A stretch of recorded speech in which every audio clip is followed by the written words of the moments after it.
The UK has some incredible theme parks, but there are some ride types we don't have. Some are incredibly popular across Europe, others have operated for decades in America, and some have been popping up all over the place. So in this video, I'm going to cover a selection of ride types that we still don't have in the UK. Right, let's start with the first type of coaster, shall we? And that is one that started out a few years ago, kind of went quiet, and has been making a resurgence lately. The two main examples you'll probably think of are Siren's Curse over at Cedar Point and Iron Rattler over in Six Flags Korea. It is, of course, the Vekoma Tilt Coaster. Now, I have experienced Siren's Curse over in America, and it is absolutely fantastic. It's terrifying to look at off-ride, and I think that is one of the reasons I would love to see this come to the UK. A lot of people think it's a gimmick. A lot of people who have not been on the ride yet think that tilt is just a gimmick, but everyone I know who has ridden either Siren's Curse or Iron Rattler have all said the same thing. Whilst that first tilt is absolutely terrifying, at least the first time you do it, the coaster is spectacular. It is not a one-trick pony. There are excellent elements thereafter. It is silky smooth. It has the brand new Vekoma trains. They are just brilliant. I managed to get several shots on Siren's Curse. The first one was definitely terrifying. I'm not going to lie. Me and Mark from Your Experience Guide went on it, and we were both on that lift hill thinking, what are we doing? I did front row, I did back row. It is fantastic. Now, in terms of where I'd like to see this, I mean, any park would be great, but I've said this many times, if we had something like this in Blackpool, I think it would massively turn that park around. It's the kind of coaster that would sell itself. Wouldn't need any marketing. You could just see it being all over socials, TikTok. You see all the kind of news articles going on about this coaster, the track doesn't connect. It would just sell itself. It is one of those things that the public would just be like, either you're not getting me anywhere near that, or I have to try that. And they are absolutely fantastic. So hopefully we get one in the UK at some point. The next one's kind of different. We have a reasonably good selection of dark rides in the UK. Not the best by any stretch of the imagination. There are far better examples around the world, but we do have some classic old dark rides. For example, Blackpool, again, they've got Alice, they've got Wallace, they've got the Ghost Train, all very much old school charm. You've got Ghostly Manor in Thorpe Park, etc. But there is one type we still do not have, and that is the trackless dark ride. Now, the clue is in the name there. It is a vehicle that moves around the ride without any track. Some examples of this that you may be aware of: Ratatouille at both the Disney parks, that is trackless. You've got Symbolica over in Efteling. Rise of the Resistance over in America is another classic example. And these things are absolutely fantastic. They use very clever technology to position those vehicles and move around. Typically, they dispatch multiple at once, and it's like a dance. These things are just kind of dancing around each. In fact, if you watch Mickey and Minnie's Runaway Train, they literally dance in the studio. But these things just weave around each other, and it is absolutely fantastic. The first time you experience this, it's mesmerising. But we don't have it in the UK. Now, in terms of where I'd like to see this, there's one park that desperately needs a dark ride, and that's Thorpe Park. They have the Ghost Train, and it's terrible. I'd get rid of that. It is an absolute waste of space. Get a trackless dark ride, put it in that park. Right, now the next one is more of a category of coasters rather than a specific type. For a long time, for 30 years, the big one was the tallest coaster in the UK. And when it first opened, it was the tallest in the world. Now, it's only 200 and odd feet. That has since been beaten in the UK by Hyperia by 20, 30 feet, something like that. Not a massive difference. That is really small on the world stage. We have coasters significantly bigger than this. You've got giga coasters, which are 300 to 400 feet. Examples of that would be like Red Force over in Portventura, which is excellent. I've done that one. And Millennium Force in Cedar Point, I've done that also. Also fantastic. You've then got the what's the next category? You've got strata coasters, which are 400 plus. Now, the classic example was King Dakar, RIP. I almost got on that one. But Top Thrill Dragster, or Top Thrill 2, which I have done, is over 400 feet. And then recently, of course, over in Six Flags Qiddiya, we got Falcon's Flight, which is 600 feet, and it's known as an Exa coaster. Now, I'm not expecting us to get a 600-foot coaster anytime soon, but still being in the 200-foot mark, we're just miles behind. I know there's no longer the race for the tallest, fastest, biggest, apart from Falcon's Flight, obviously, but I would like to see something bigger. And there is a glimmer of hope for this one because we've obviously got Universal Studios opening in a few years' time in the UK. And it does look like one of their coasters might take the height record for us. But yeah, it's just an area I think we're miles behind.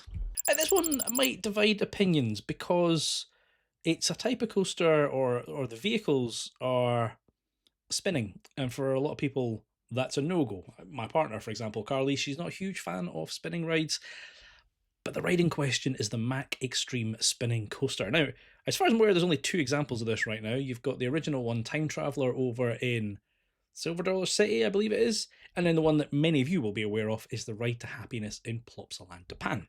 Excellent ride, strange park to put it in. It's a kids' park, and it's an extreme coaster. Don't understand it. But these things are absolutely fantastic. Now, yes, they are called extreme spinners, and they do spin, but I don't think that's a massive issue for people who don't like spinning coasters because there's so much else going on. At least I've only experienced Ride to Happiness. I didn't do the original one. It's got onboard audio. There's so much going on with the different elements. You don't really notice that spinning. They're absolutely fantastic. And it's another extreme type of coaster we don't have here in the UK. And personally, I think Mack produce some of the most comfortable roller coasters out there. So, well, I'd love to see one. I put one on this list and then realised that it's no longer on this list, or at least it won't be on this list by this time next year.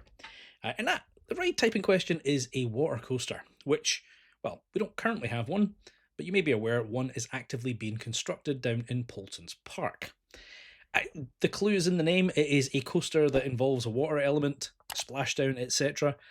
There are a number of examples of these internationally. I've been on things like the Vliegende Hollander over in Efteling. Brilliant coaster. Indoor dark ride, then becomes a coaster, splashes down into water. Fantastic. So I'm keen to see what this looks like when Polton's open this next year. They have been a park that is just smashing it every single year. They don't skip a beat, and I don't expect this to be a letdown. Again, it's by Mack, a manufacturer that I personally really enjoy. So yeah, right now we don't have a water coaster, but this time next year, that box will be ticked. Right, the next one is known as a single rail coaster. Now, again, the clue is very much in the name, but I'm sure you're aware the majority of coasters run on 2 separate tracks. Well, the single rail, as the name suggests, is rather than having 2 rails that the wheels are clamped onto, it is a single, usually like a box track, and then it is clamped onto this single rail. Now, the 2 manufacturers that typically make this are Intamin and RMC. I have experienced an RMC single rail in America, and whilst the coaster was okay, RMC's restraints are terrible. But I do believe the Intamin variant is significantly better, and that's an example like Mahuka over in Wallaby Roan Alps, I think it is. So I'd love to go out and experience that one, but this is a new type of coaster that is becoming more and more popular, and it can kind of stretch to that family market or the thrill market. It's pretty versatile, and I'd love to see that come to one of the parks. Potentially also Blackpool, if they can't quite stretch to a big tilt coaster, then a single rail might be the next best option. This next ride type is not new, and yet we still do not have it. And I know this one is very divisive as well because I've got friends who do not like them. I personally do, and that is the 4D spinning coaster. Now, you've probably seen these. They're very compact from a sort of space point of view. It's like a very thin profile, and the track is more kind of up and round and down, like it's all in the same plane.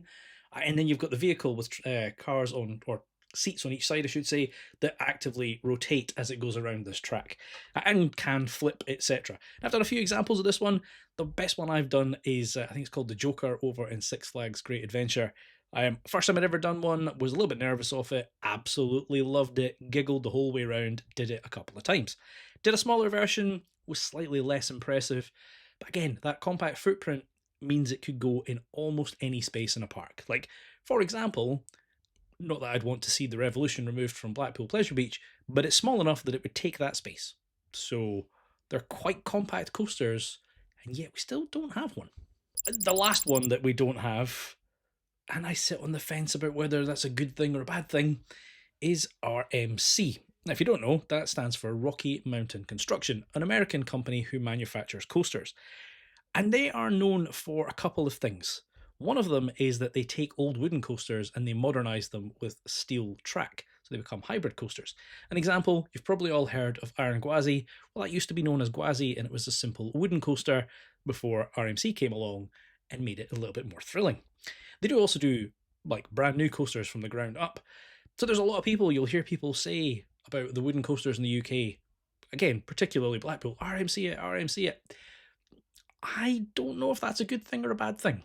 RMCs are often thought highly by enthusiasts because they are very, very thrilling coasters. Like, they violently try to eject you out of that train, right? There's a lot of airtime, they do crazy elements, like they just go to town, and they are glass smooth. They literally run on a flat rail, so they've got this box track rather than the typical curved thing, which does mean that they are smoother. The biggest problem is they design these fantastic tracks, these excellent layouts, and they've got a clue how to build a train. They are the most uncomfortable roller coaster trains I have experienced. Well, they are amongst the most uncomfortable roller coaster trains I have ever experienced. They are not great. And again, this will obviously vary by your size and shape. I'm a chap with a little bit of a belly, and I don't like them. I've experienced 6 RMCs now, and I think 2, possibly 3, I would go on again. Zadra in Energylandia, fantastic. Could sit on that thing all day long. Iron Gwazi, probably the same, but the rest of them I find very, very uncomfortable. So I personally am overly sure if it's a good thing or a bad thing that we don't have one. Now, there's a lot of rumours floating around as to why we don't have one. Many people say that those restraints don't comply with UK regulations. Maybe. I mean, I would have thought pre-Brexit we had very similar regulations to Europe, and I can't imagine they've changed massively since, and we do have RMCs in Europe, so I don't know the regulations. It's quite possible that there are more stringent rules in the UK, or different rules at least, that then don't allow these trains. They're not the most comfortable because they clamp your legs, they sit on your belly, they're not great. But their track design, their layouts are fantastic. So yeah, if we get one of the more comfortable versions, I would happily have one. But it's another one we just don't have in the UK. Right, that's just a selection. I'm sure there are many, many more types that I could go into that we still don't have in the UK, and it is kind of depressing to see our international friends going so far ahead of us. You know, we have some fantastic parks over here in the UK, but they're just significantly lacking investment. And for years, they probably got away with that because travel was expensive. Then travel got really cheap, and in some cases cheaper than visiting the parks in the UK. Currently, with its situations around the world, it's getting a bit more expensive to travel, and people may be staying home. But I do hope we see some of these investments in the UK parks. If not by the existing parks, then at least some of this by Universal when they come along in a few years' time. I'd love to know your thoughts on this, what ride types you've maybe experienced internationally and you would like to see come to the UK, and if all of these are on that list. As always, I've been Chris, you've been watching Coaster Dad, and I will see you in the next one. Adios. The UK has some incredible theme parks. Some have been operating in Europe. 2 of the main examples you can think of are Siren's Curse over at Cedar Point and